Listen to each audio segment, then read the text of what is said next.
Hi friends, இன்றைக்கி நம்ம once more குக்கிங்கில் பிரியாணி மசாலா பொடி நம்ம செய்ய போகிறோம். பாருங்கள், இப்போ இந்த பட்டை பாருங்கள், ஒரு 50 கிராம் இப்போ நம்ம பட்டை எடுத்தோம்னா 25 கிராம் நம்ம கிராம்பு எடுத்துக்கணும். ரொம்ப கிராம்பு போடக்கூடாது. அதேமாரி ஒரு சின்ன பீஸ் பிரியாணி அடியும். அதேமாதிரி இந்த பட்டைக்கு ஈக்குவலாக பார்த்திங்கன்னா நான் ஏலக்காய் எடுத்துக்கணும். சரிங்களா? நம்ம ஏலக்காய் அதிகம் பண்ணிக்கலாம், பட்டை அதிகம் பண்ணிக்கலாம். ஆனால் கிராம்பு மட்டும் கம்மியாக வச்சுக்கோங்க. இப்போ இதெல்லாம் சேர்த்து நான் ஜாரில் அரைச்சிக்கலாம். ஓகேங்களா? இப்போ பாருங்கள், பட்டையை போட்டுடலாம்.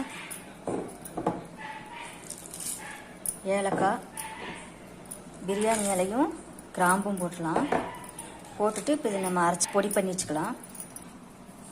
இப்போ பாருங்க, நாங்கள் அரைச்சிட்டோம். இந்த அளவுக்கு நம்ம நைஸாக அரைச்சி வச்சுக்கணும் மசாலா பொடி.